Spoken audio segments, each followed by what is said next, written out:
کہ تم ہی تو ہو جسے خداوند قدوس نے وسط امت قرار دیا ہے۔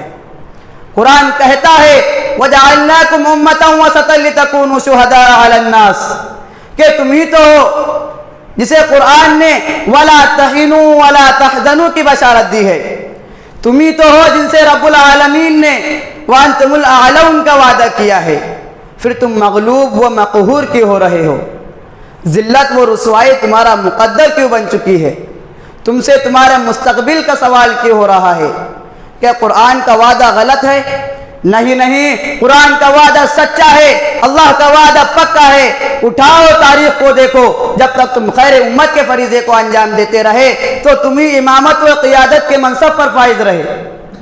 جب تک تم میں ایمان کامل، یقین محکم اور عمل فہم کا جذبہ کار فرما رہا تو عزت و عظمت، رفعت و سربلندی تمہارے قدم چومتی گئی۔ مشرق سے مغرب تک، شمال سے جنوب تک تمہاری ہی حکمرانی تھی۔ بڑے بڑے جہاں و حشم، غرور و تمکنت کے ارباب اقتدار کے، بڑے بڑے جہاں و حشم، غرور و تمکنت ارباب مالک کے اقتدار کے چھکے تم ہی نے چھڑائے تھے۔ تجھے اس قوم نے پالا، حیا گوش محبت میں کچل ڈالا تھا جس نے پاؤں میں تاج سر دارا۔ مگر مسلمانوں، اب تم میں وہ شان باقی نہیں ہے، وہ ایمان نہیں ہے، وہ غیرت و حمیت نہیں ہے۔ آج ہم ایسی قساوت قلبی کا شکار ہو چکے ہیں کہ شاہ اسلام کے جنازے ہماری نگاہوں کے سامنے نکالے جا رہے ہیں۔ اسلام پر بدنما لگا دینے والی خرافات ہماری دہلیزوں سے نکل کر چوکھٹ عام پر آ رہی ہے۔ جن خانقاہ مدارس و مکاتب کے لیے ہمارے اسلاف نے قربانیاں دی تھی، ہم ان کی بے حرمتی کے لیے زبان و قلم سے بھی جہاد نہیں کرتی، ہمارے کانوں پر جوں تک نہیں رینگتی، تو پھر ہمارے مستقبل کا ستارہ کیسے درخشاں ہوگا؟ ارے مسلمانوں، تم انقلابی امت ہو، تم نے ہر دور میں حالات کا رخ موڑا ہے، تم آج بھی ہندوستان کے مستقبل کو بدل سکتے ہو۔ اٹھاؤ قرآن کو پکڑو، سنت نبوی کے دامن کو تھامو، اپنے اندر روح بلالی اور شان فاروق کی پیدا کرو، تمہارا زوال عروج و اقتدار سے بدل جائے گا۔ آج تمہارا مستقبل تم سے اسی کا مطالبہ کر رہا ہے کہ آؤ خلوص اللہیت اور صبر استقامت کے ساتھ ایک نیا سفر شروع کریں، ایک نئے عزم کے ساتھ چلے آگے بڑھے کہ اٹھ اب کے بزم جہاں کا اور ہی انداز ہے، اٹھ اب کے بزم جہاں کا اور ہی انداز ہے، مشرق و مغرب میں تیرے دور کا آغاز ہے۔ وما علینا الا البلاغ وآخر دعوانا ان الحمدللہ رب العالمین۔ ماشاءاللہ، ابھی آپ تقریر سماعت فرما رہے تھے ہندوستانی حالات پر۔ اسی سلسلے میں ترانہ پیش کرنے کے لیے دارالمشاط القرآن کے ایک طالب علم یاسر الدین ابن معین الدین اقبال صاحب، یہ شہر پوسد کے رہنے والے ہیں، یہ حفظ اول میں تعلیم حاصل کر رہے ہیں، وہ آئے اور ترانہ پیش کریں۔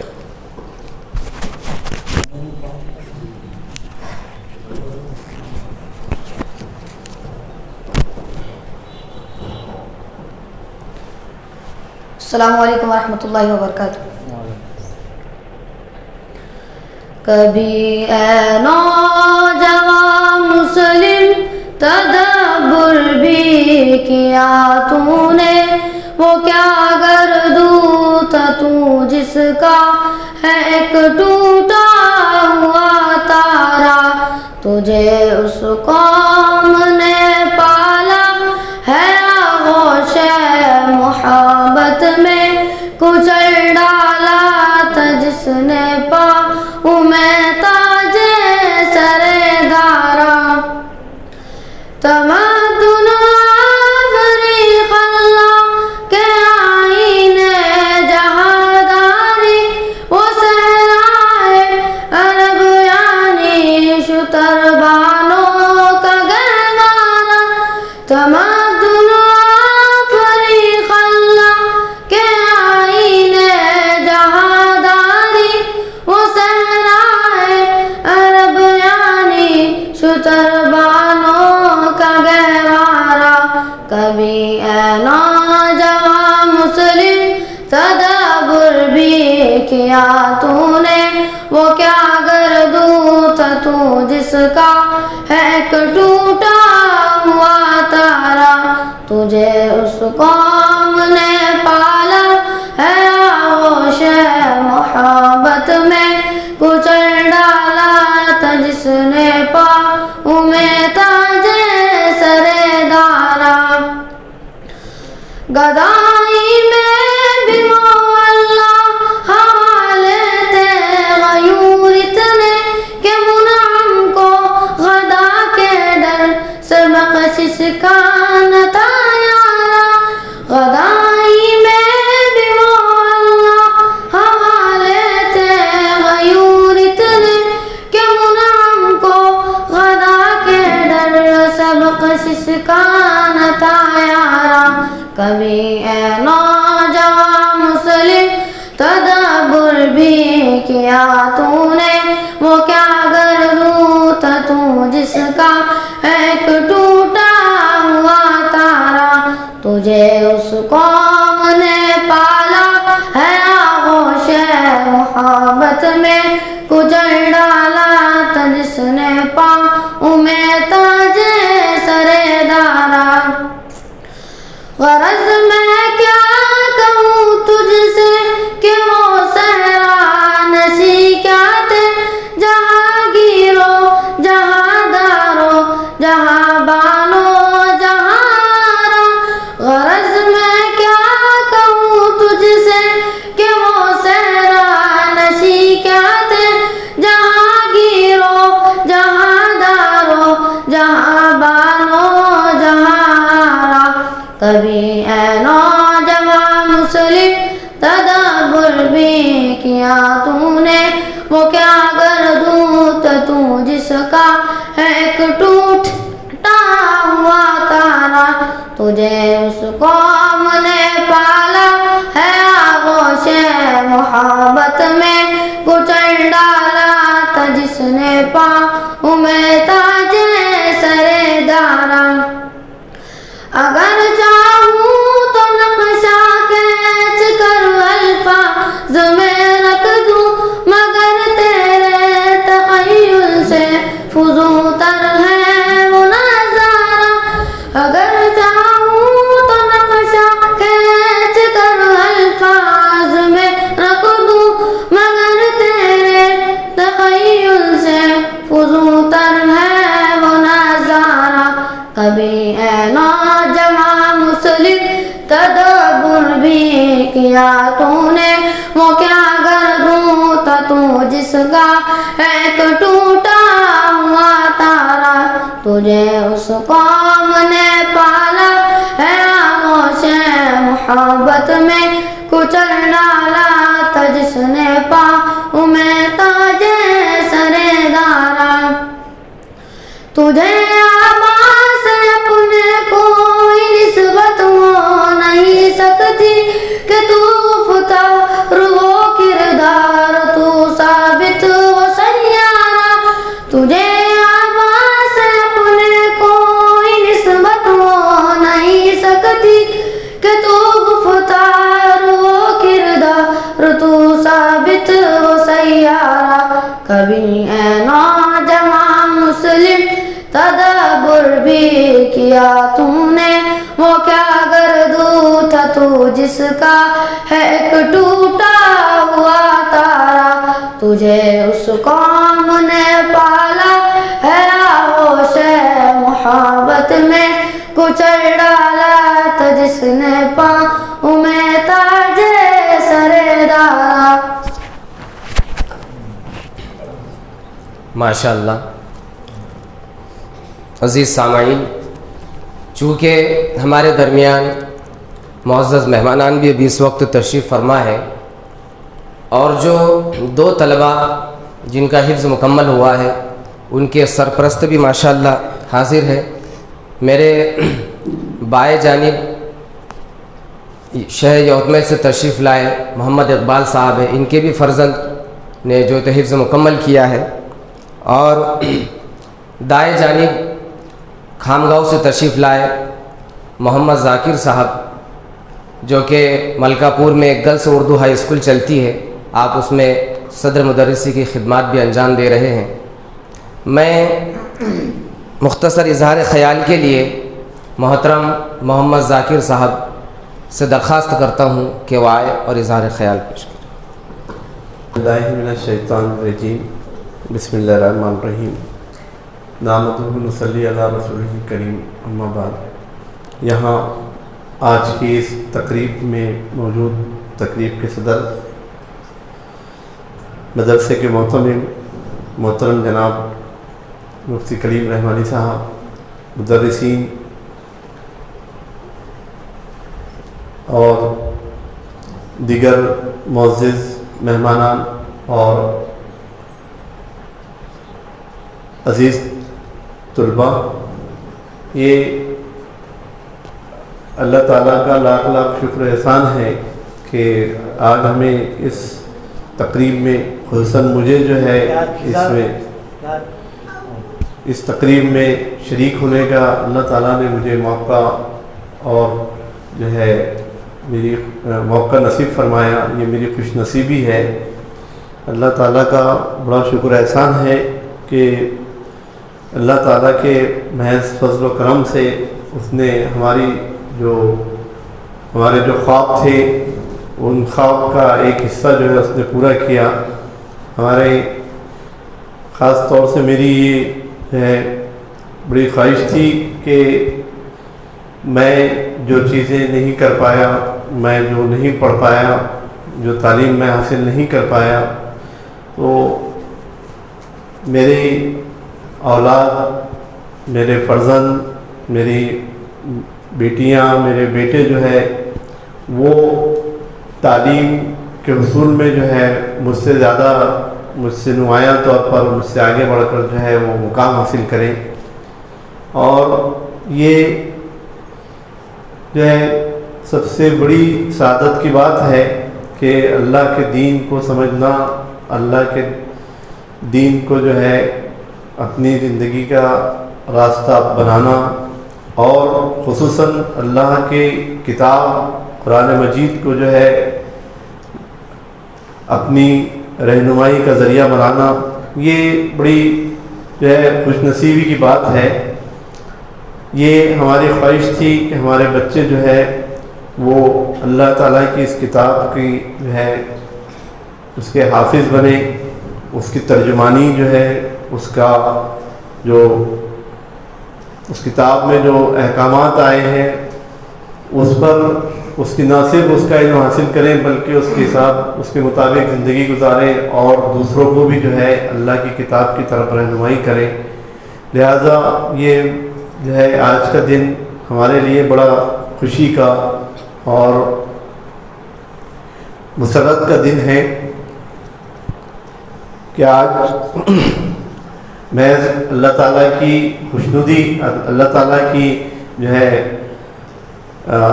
مدد سے ہمارے جو ہے تیسرے فرزند نے بھی جو ہے حفظ قرآن کا عمل جو ہے وہ مکمل کیا، اور اس تکمیل کے موقع پر مجھے یہاں اپنے تاثرات بیان کرنا ہے۔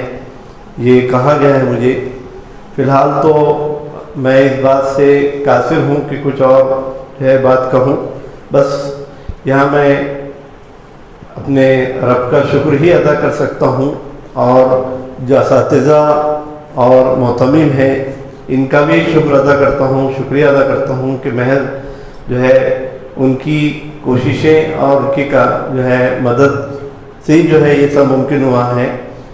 اس کے ساتھ میں جو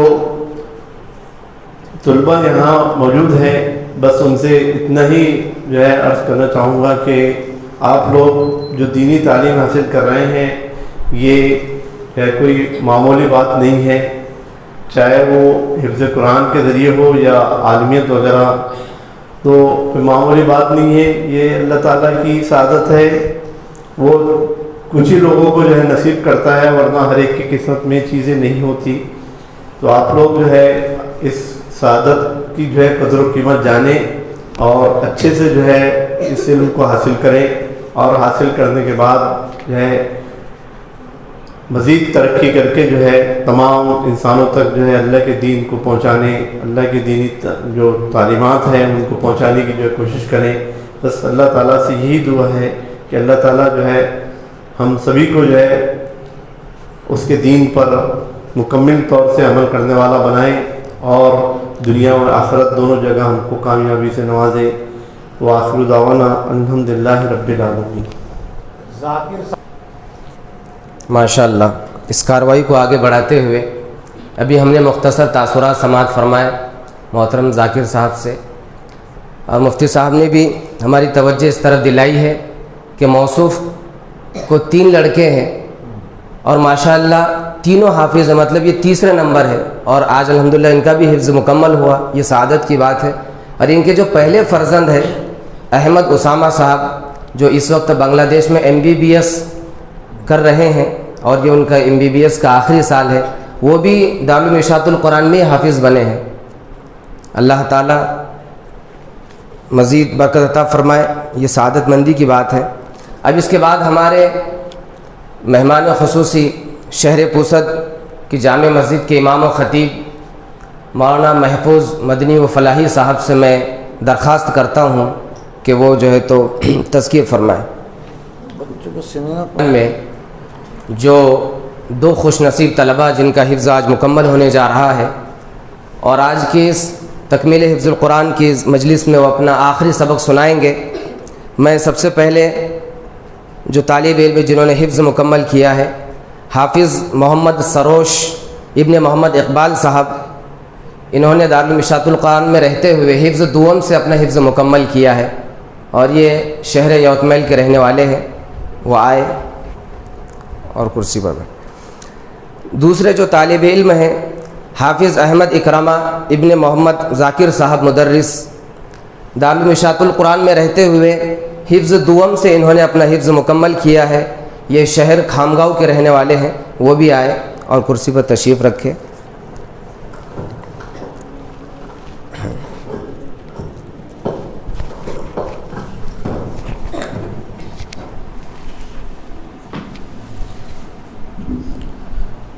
اعوذ باللہ من الشیطان الرجیم، بسم اللہ الرحمن الرحیم۔ ان المتقین فی ظلال وعیون وفواكه مما يشتهون، كلوا واشربوا هنيئا بما كنتم تعملون، إنا كذلك نجزي المحسنين، ويل يومئذ للمكذبين، كلوا وتمتعوا قليلا إنكم مجرمون،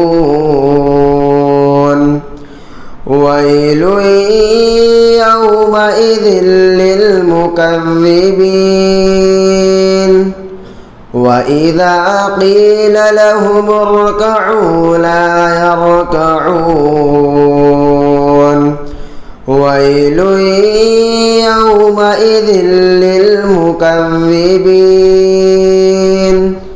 فبأي حديث بعده يؤمنون، صدق الله العظيم۔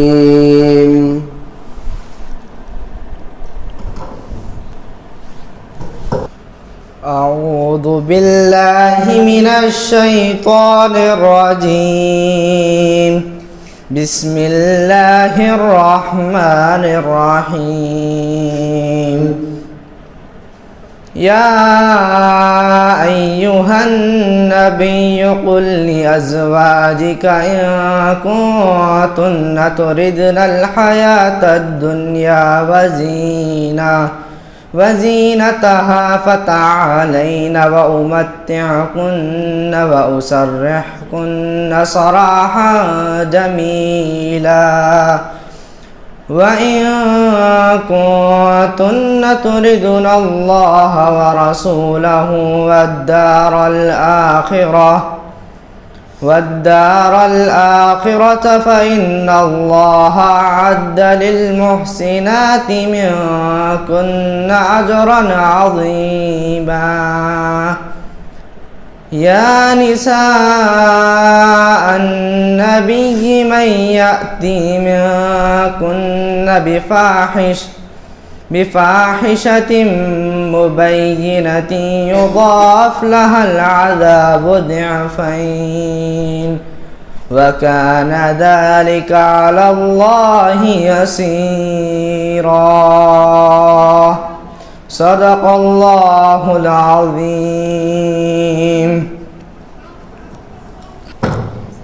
دعائے ختم القرآن جو قرآن کے آخر میں ہے، ہم سب اجتماعی طور پر اس کو پڑھیں گے. بسم اللہ الرحمن الرحیم. اللہم آنس وحشتی فی قبری اللہم ارحمنی بالقرآن العظیم واجعلہ لی اماما ونورا وہدا ورحمہ. اللہم ذکرنی منہ ما نسیت وعلمنی منہ ما جہلت وارزقنی تلاوتہ آناء اللیل وآناء النہار واجعلہ لی حجتا یا رب العالمین. آمین. اب اس کے بعد ہمارے خصوصی مہمان مولانا محفوظ مدنی و فلاحی صاحب جو کہ شہر پوسد کی جامع مسجد کے امام و خطیب ہے، سے میں درخواست کرتا ہوں کہ وہ اپنا خطاب فرمائیں.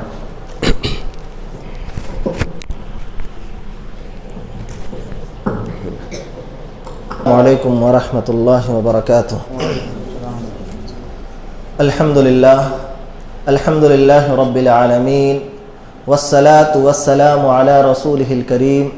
اما بعد، قال النبی صلی اللہ علیہ وسلم اذا مات الانسان انقطع عمله الا من ثلاث الا من صدقة جاریہ او علم ينتفع به او ولد صالح يدعو له او كما قال علیہ الصلاۃ والسلام.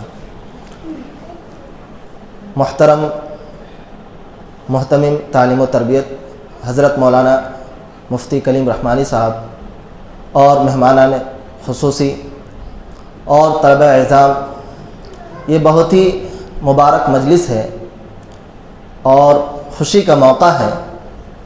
اللہ تبارک و تعالیٰ نے ہم سب کو اس مجلس میں شرکت کی توفیق عطا فرمائی، اس کا ہم شکریہ ادا کرتے ہیں. ساتھ ہی ساتھ وہ طلبہ جو حفظ قرآن مکمل کیے ہیں وہ بھی قابل مبارکباد ہیں، ان کے والدین بھی مبارکباد ہیں، ان کے اساتذہ بھی مبارکباد ہیں اور مدرسے کے ذمہ دار بھی مبارکباد ہیں. اللہ تبارک و تعالیٰ اس سلسلے کو ہمیشہ قائم و دائم رکھے.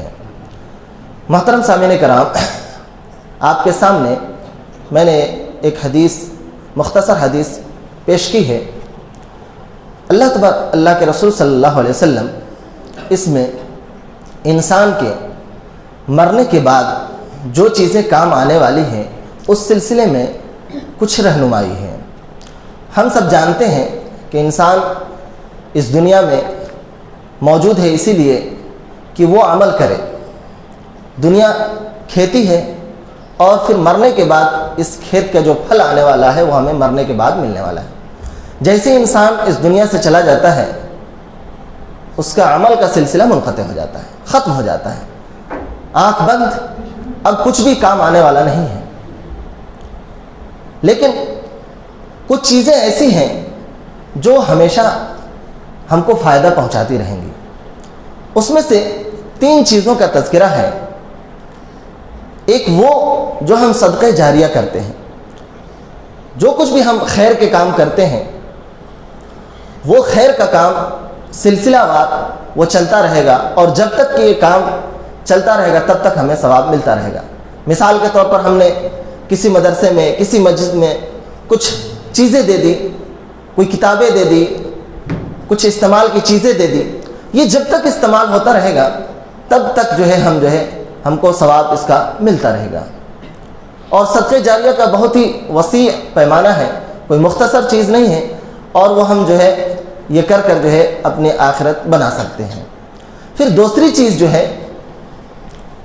وہ ایسا علم جس سے ہم فائدہ اٹھاتے رہیں، لوگ فائدہ اٹھاتے رہیں، او علم ينتفع به، اور اس علم کے مستحق حفاظ کرام بھی ہیں، علماء اعظام بھی ہیں۔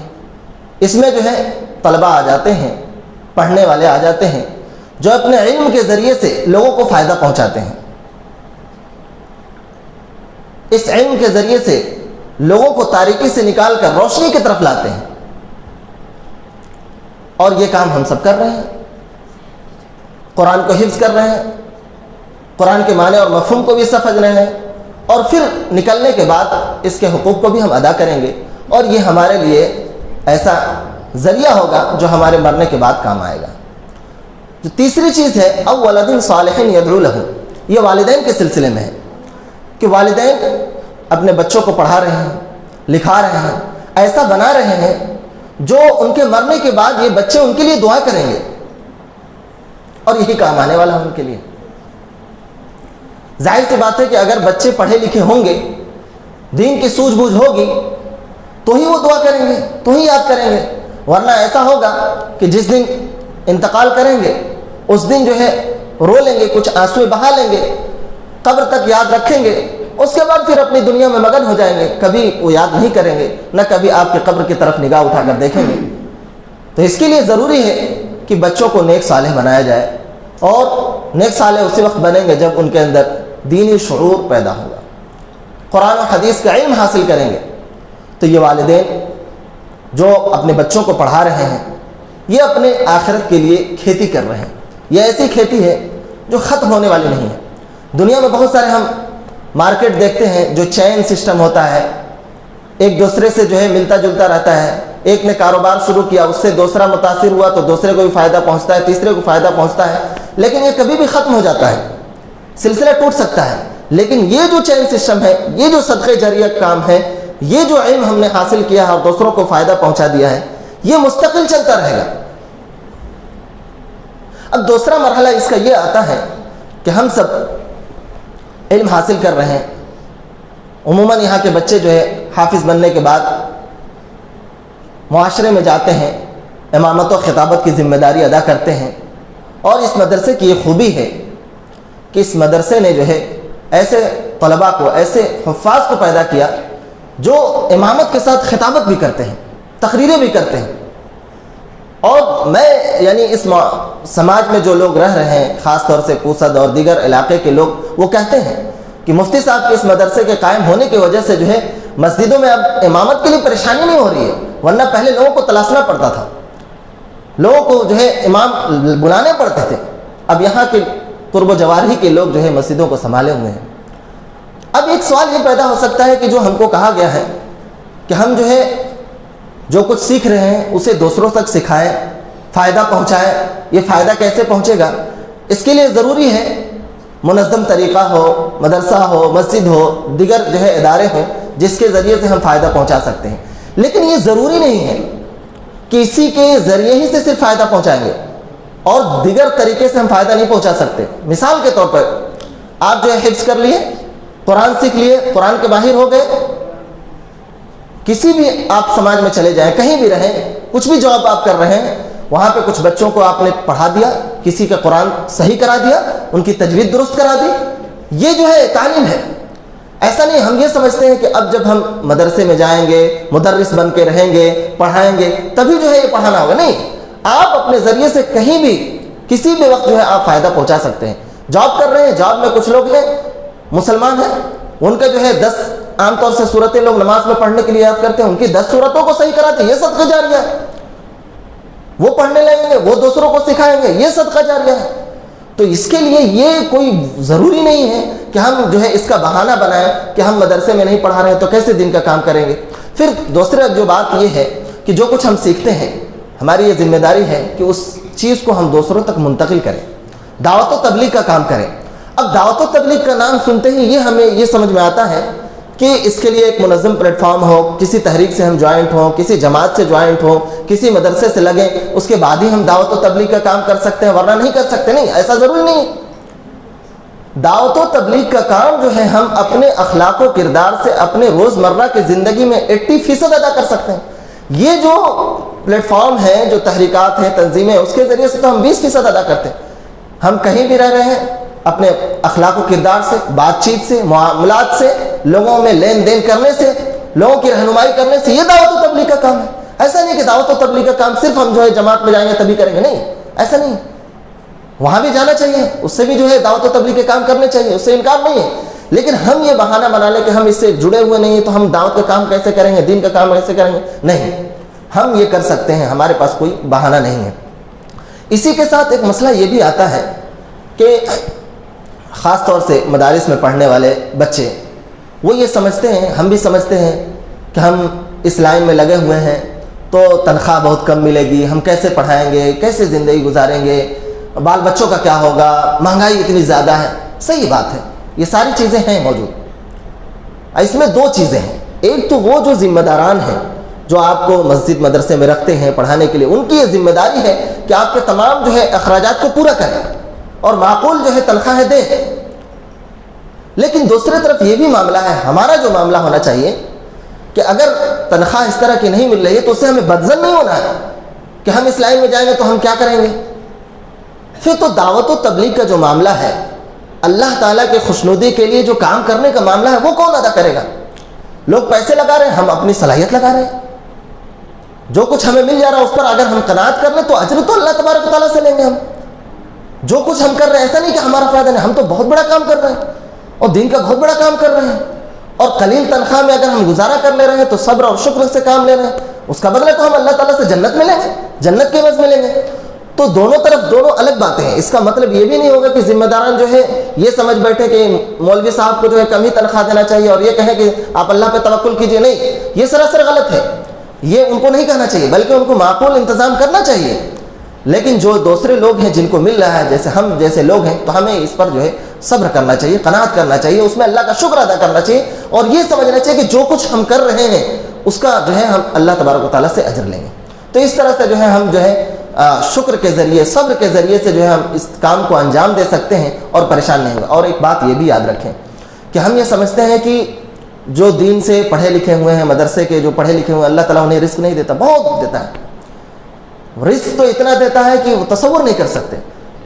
ہماری برادری میں ہم جو لوگ ہیں, دوسرے لوگ یہ مثال دیتے ہیں کہ دوسرے لوگ جو پیسے کمانے والے ہیں ان کو کھا پی کر سونے کے لیے نیند کی گولیاں کھانی پڑتی ہیں. آپ کسی مدرس ہو, کسی عالم کو نہیں دیکھیں گے نیند کی گولیاں کھا رہا سونے کے لیے. اللہ تعالیٰ کی یہ انعامات ہیں, یہ کرامات ہیں. کم تنخواہ ہے لیکن الحمدللہ اللہ تعالیٰ ہمیں جو ہے بہترین طریقے سے رکھا ہوا, اعلیٰ کپڑے پہنا رہا ہے, عزتیں دے رہا ہے, بے فکر ہے, کسی طرح کا کوئی ٹینشن نہیں ہے. تو یہ اللہ تعالیٰ کے انعامات ہیں. اس انعامات کو ہم یاد کریں, پریشان ہونے کی ضرورت نہیں ہے. اب جو ہم نے قرآن حفظ کیا ہے, اس تعلق سے کچھ باتیں ہم رکھ کر آپ کے سامنے اپنی بات کو مکمل کریں گے کہ یہ جو قرآن کے حفظ کا معاملہ ہے یہ بہت ہی اہم معاملہ ہے. حفظ کر لینا, مکمل کر لینا, یہ تو بڑا کام ہے ہی, لیکن اسے باقی رکھنا بھی بہت بڑا کام ہے اور بہت بڑی ذمہ داری ہے.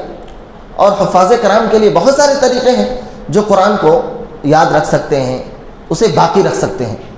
اور یہ ایک ایسا طریقہ اگر ہم اپنی زندگی میں اس کو جو ہے نافذ کریں تو بہت ہی آسانی کے ساتھ اپنے قرآن کو چلتے پھرتے جو ہے روزمرہ کی زندگی میں پڑھ بھی سکتے ہیں اور اسے باقی بھی رکھ سکتے ہیں.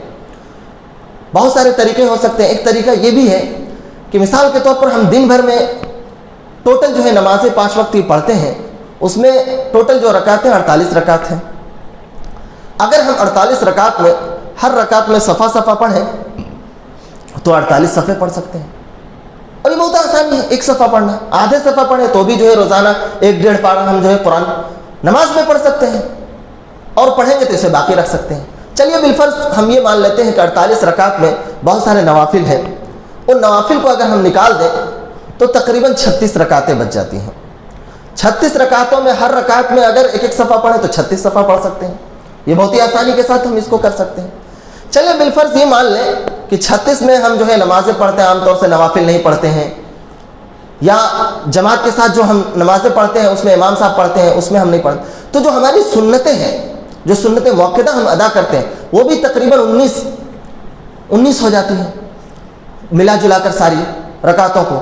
تو کم سے کم اگر ایک صفحہ پڑھیں تو روزانہ ایک پارہ تو پڑھ ہی سکتے ہیں اپنے نماز میں، اور بہت ہی آسان ہے۔ اور اگر ہم روزانہ جو ہے ایک پارہ اگر اپنے نماز میں دہرا لیں تو کبھی ہم بھولیں گے نہیں، تو بہت ہی آسانی سے ہم اس کو باقی رکھ سکتے ہیں۔ تو یہ ہم تمام حفاظ کو جو ہے اس کا معمول بنانا چاہیے۔ تھوڑی سی محنت کرنی پڑتی ہے، اور ایک مرتبہ جب آپ معمول بنا لیں گے تو پھر پریشان نہیں ہوں گے۔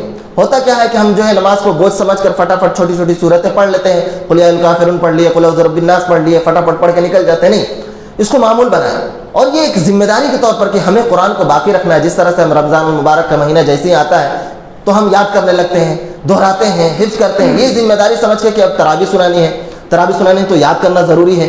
تو اس کے لیے بہترین یہ نسخہ ہے کہ جو ہے نماز میں ہم قرآن کو دہرائیں، اور اس طرح سے روزانہ ہم تلاوت کرتے رہیں، اور زبانی پڑھنے کا جو ہے زیادہ سے زیادہ ماحول بنائیں، تو اس سے جو ہے ہم قرآن کو باقی رکھ سکتے ہیں۔ اس طرح سے جو ہے ہم قرآن کو جو ہے محفوظ رکھ سکتے ہیں۔ اللہ تعالیٰ سے دعا ہے کہ اللہ تعالیٰ ہمیں قرآن کو جس طرح سے ہم نے حفظ کیا ہے اسے باقی رکھنے کی توفیق عطا فرمائے، اور جس طرح سے ہم نے قرآن کو سیکھا ہے اس پر جو ہے عمل کرنے کی توفیق عطا فرمائے، اور ساتھ ہی ساتھ معاشرے میں بہترین بن کر لوگوں کو فائدہ پہنچانے کے لیے جو ہے ہم کام کریں۔ خیر الناس من ينفع الناس، بہترین شخص وہ ہے جو لوگوں کو فائدہ پہنچائے، اپنے علم کے ذریعے، اپنے صلاحیت کے ذریعے، اپنی گفتگو کے ذریعے، ان تمام ذریعوں سے لوگوں کو فائدہ پہنچائیں گے تو ہم دنیا میں اور آخرت دونوں میں کامیاب ہوں گے۔ اللہ تعالی ہمیں کہنے سننے سے زیادہ عمل کرنے کی توفیق عطا فرمائے۔ آمین وآخر دعوانا الحمدللہ رب العالمین۔ انشاءاللہ مولانا سے ہم ابھی استفادہ فرما رہے تھے۔ ہمارے اس مجلس تکمیل حفظ القرآن کی آخری کڑی اور آخری مرحلہ مدرسے کے ناظم و محتمم حضرت مفتی کلیم رحمانی صاحب سے میں گزارش کرتا ہوں کہ وہ اس مجلس کا آخری خطاب فرمائیں، اور پھر اس کے بعد دعا ہوگی، اور اس کے بعد جو ہے تو طعام کا انتظام بھی کیا گیا ہے۔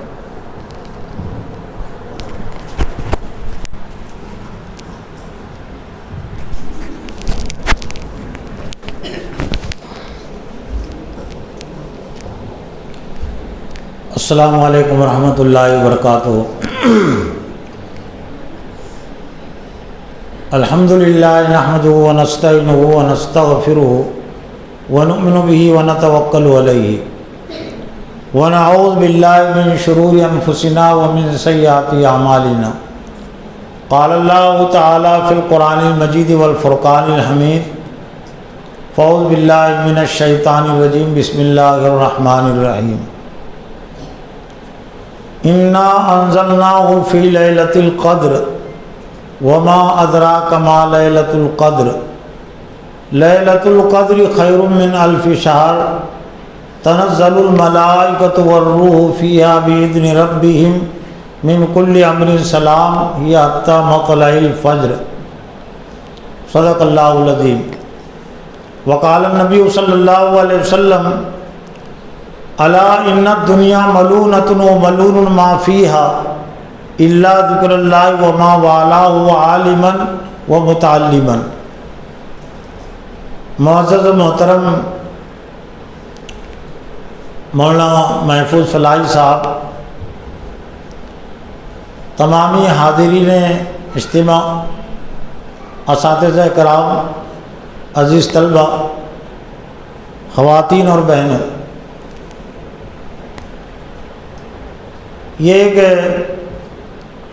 وقت کے لحاظ سے، افراد کی شرکت کے لحاظ سے چھوٹی سی مجلس ہے، لیکن اللہ کی نظر میں یہ ایک بڑا اجتماع ہے، ربانی اجتماع بھی ہم اسے کہہ سکتے ہیں، کہ اس اجتماع کا تعلق کلام الہی سے جڑا ہوا ہے، اور جس چیز کا تعلق اللہ کے کلام سے جڑ جاتا ہے وہ چیز عظیم ہو جاتی ہے۔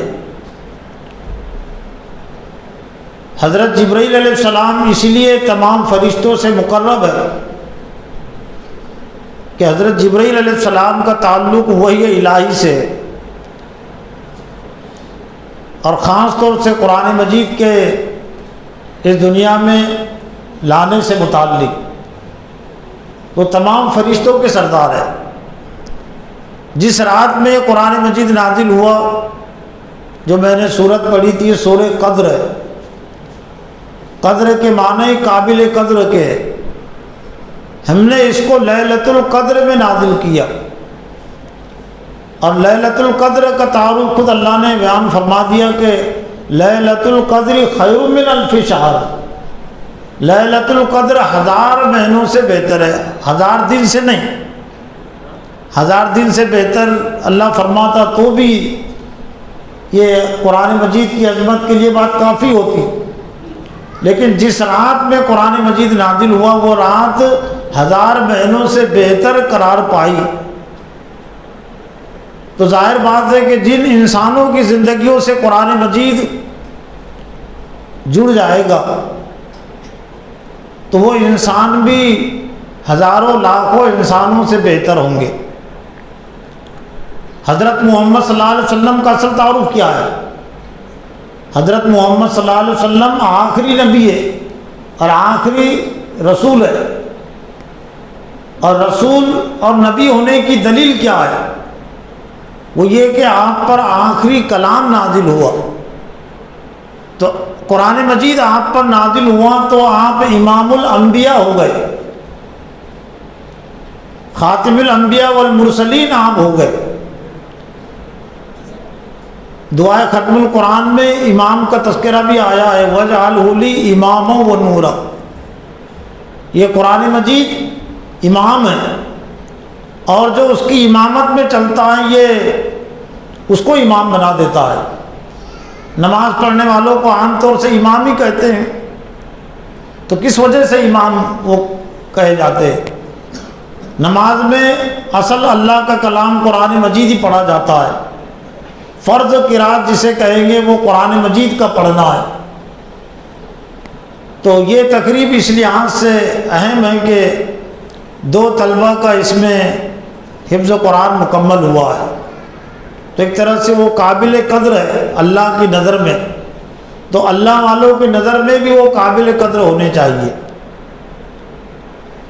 اللہ نے قرآن مجید میں فرمایا یا ایھا الناس انا خلقناکم من ذکر و انثی وجعلناکم شعوبا وقبائل لتعارفوا ان اکرمکم عند اللہ اتقاکم۔ اے انسانوں، ہم نے تمہیں ایک مرد اور ایک عورت سے پیدا کیا، اور خاندان قبیلے برادریاں اس لیے بنائی کہ تم ایک دوسرے کو پہچانو، لیکن اللہ کے نزدیک تمام انسان برابر نہیں ہیں۔ عزت اور احترام کے لحاظ سے ان اکرمکم عند اللہ اتقاکم، اللہ کے نزدیک تم میں جو سب سے زیادہ معزز ہے، مکرم ہے، وہ ہیں جو تم میں سب سے زیادہ اللہ سے ڈرنے والا ہے، اور اللہ کے ڈرنے کے لیے اللہ کا علم ضروری ہے، قرآن مجید کا علم ضروری ہے۔ اس لیے قرآن ہی میں اللہ نے فرمایا کہ انما یخشی اللہ من عبادہ العلماء، بے شک بندوں میں اللہ سے جو ڈرنے والے ہیں وہ اہل علم ہی ہے، اور علم دراصل یہ قرآن مجید ہی کا صفاتی نام ہے۔ العلم جسے کہتے ہیں یہ قرآن کا صفاتی نام ہے، الذکر بھی قرآن مجید کا صفاتی نام ہے۔ اور جو حدیث میں نے پڑھی، اس حدیث میں حضور صلی اللہ علیہ وسلم نے فرمایا الا ان الدنیا ملونۃ، سن لو، آگاہ رہو۔ الا کا جو لفظ ہے بہت ہی متنبع کرنے کے لیے، متوجہ کرنے کے لیے آتا ہے، جیسا الا ان اولیاء اللہ، آگاہ رہو، سن لو، اللہ کے جو دوست ہیں ان پر کوئی ڈر و خوف نہیں ہے، تو یہ الا کا انداز ہے۔ الا ان الدنیا، خبردار، سن لو، دنیا ملون ہے، اور جو کچھ دنیا میں ہے سب ملون ہے، لیکن 4 چیزیں اللہ تعالیٰ نے مستثنی قرار دی، جو مستثنی قرار دی ہے، جو لعنت سے بچی ہوئی ہے۔ الا ذکر اللہ، لیکن وہ 4 چیزیں ہیں لیکن دراصل وہ ایک ہی چیز ہے، اور اس کی ایک طرح سے 4 شاخیں ہیں۔ الا ذکر اللہ، مگر اللہ کا ذکر، انا نحن نزلنا الذکر و انا لہ لحافظون، ہم نے اس ذکر کو نازل کیا اور ہم ہی اس کے محافظ ہیں، حفاظت کرنے والے ہیں۔ تو لعنت سے بچی ہوئی ایک ہی چیز ہے اللہ کا ذکر، قرآن مجید، وما والاہ، اور جو کوئی بھی قرآن سے جڑ جائے، جو قرآن سے وابستہ ہو گیا، قرآن سے جس کا تعلق جڑ گیا، اس کے حفظ کے لحاظ سے، اس کے علم کے لحاظ سے، اس پر عمل کرنے کے لحاظ سے، اس کے پیغام کو دوسروں تک پہنچانے کے لحاظ سے، دنیا میں اس کو غالب کرنے کے لحاظ سے، تب گویا کہ بات یہ ٹھہری کہ جو اللہ کی لعنت سے بچنا چاہتا ہے، محفوظ رہنا چاہتا ہے، اس کا ایک ہی راستہ ہے، اس کا ایک ہی علاج ہے کہ وہ کسی نہ کسی درجے میں اللہ کے کلام سے جڑے،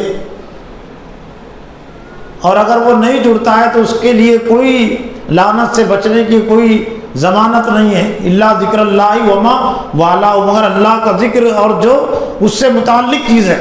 لیکن اللہ کے ذکر سے جڑنے میں علم کے حصول کو بہت اہمیت حاصل ہے، اس لیے آگے 2 صفات بیان کی گئی، عالماً و متعلماً۔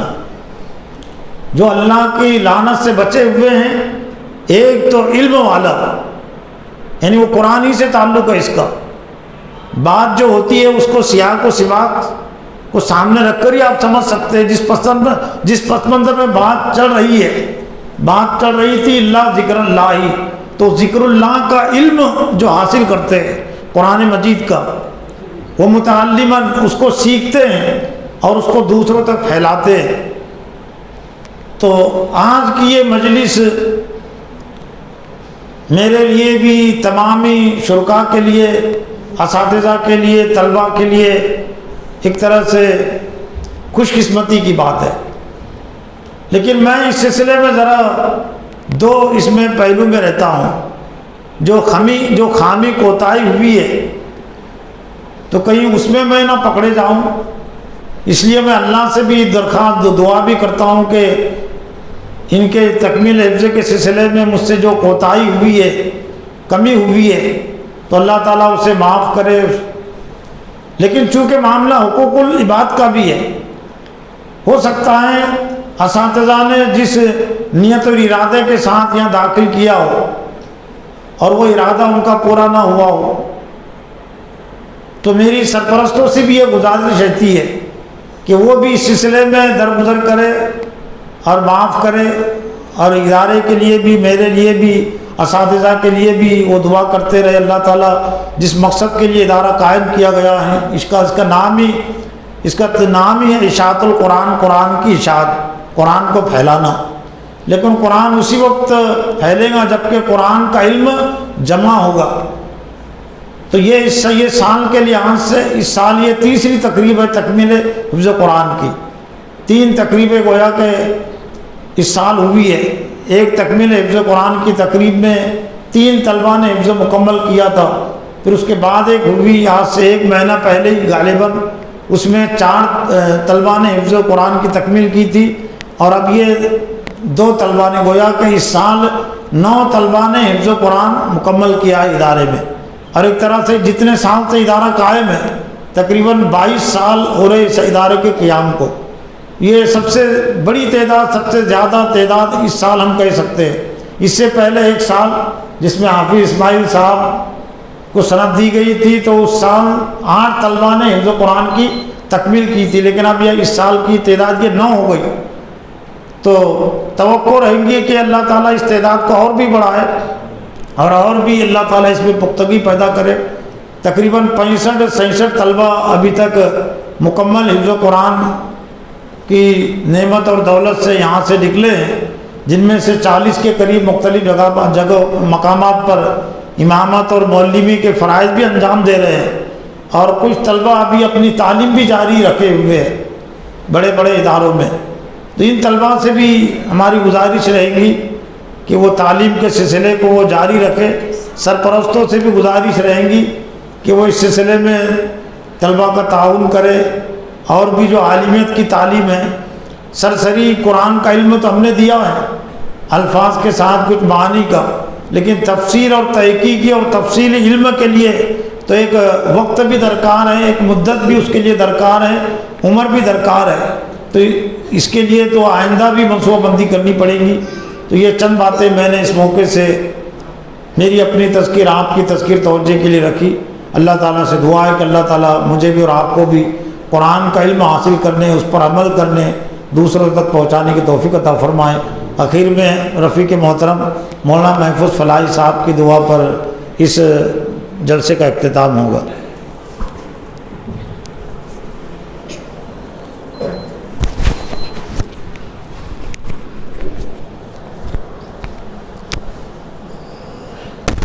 بسم اللہ الرحمن الرحیم، الحمد للہ رب العالمین، اللہم صلی علی سیدنا مولانا محمد وبارک وسلم۔ ربنا آتنا فی الدنیا حسنہ وفی الآخرۃ حسنہ وقنا عذاب النار۔ اللہم اعنا علی ذکرک وشکرک وحسن عبادتک۔ اللہم انک عفو کریم تحب العفو فاعف عنا کریم۔ یا العالمین، ہم گنہگاروں کی بخشش عطا فرما، ہم خطا کاروں کی بخشش عطا فرما۔ یا العالمین، ہم میں سے جو لوگ پریشان حال ہیں ان کی پریشانیوں کو دور عطا فرما۔ یا العالمین، جو لوگ بیمار ہیں انہیں شفا عطا فرما، صحت و تندرستی عطا فرما۔ یا العالمین، جو لوگ قرض دار ہیں ان کی قرض کی ادائی غیب سے توفیق عطا فرما۔ یا العالمین، جو لوگ بے اولاد ہیں انہیں نیک صالح اولاد عطا فرما۔ یا العالمین، جو لوگ بے روزگار ہیں انہیں حلال رزق کمانے کی توفیق عطا فرما۔ یا العالمین، ہم تمام کو ایک اور نیک اور صالح بننے کی توفیق عطا فرما۔ یا العالمین، یہ تقریب جس نیت کے ساتھ منعقد کی گئی ہے، اس میں جو بچے حفظ مکمل کیے ہیں اور جو کر رہے ہیں، یا العالمین ان کو ازبر یاد کرنے کی توفیق عطا فرما۔ یا العالمین، اس حفظ کو پوری زندگی میں باقی رکھنے کی توفیق عطا فرما۔ یا العالمین، اس سے خیر و برکت کا نزول عطا فرما۔ یا العالمین، جو کچھ ہم سیکھ رہے ہیں اسے دوسروں تک منتقل کرنے کی توفیق عطا فرما۔ یا العالمین، جو کچھ ہم نے سیکھا ہے اس پر سب سے پہلے ہمیں خود عمل کرنے کی توفیق عطا فرما۔ یا العالمین، قرآن کو پڑھنے، پڑھانے اور سننے سنانے کی توفیق عطا فرما۔ ربنا تقبل منا انك انت السميع العليم وتب علينا انك انت التواب الرحيم، وصلى الله تعالى على خير خلقه محمد وعلى آله واصحابه اجمعين برحمتك يا ارحم الراحمين۔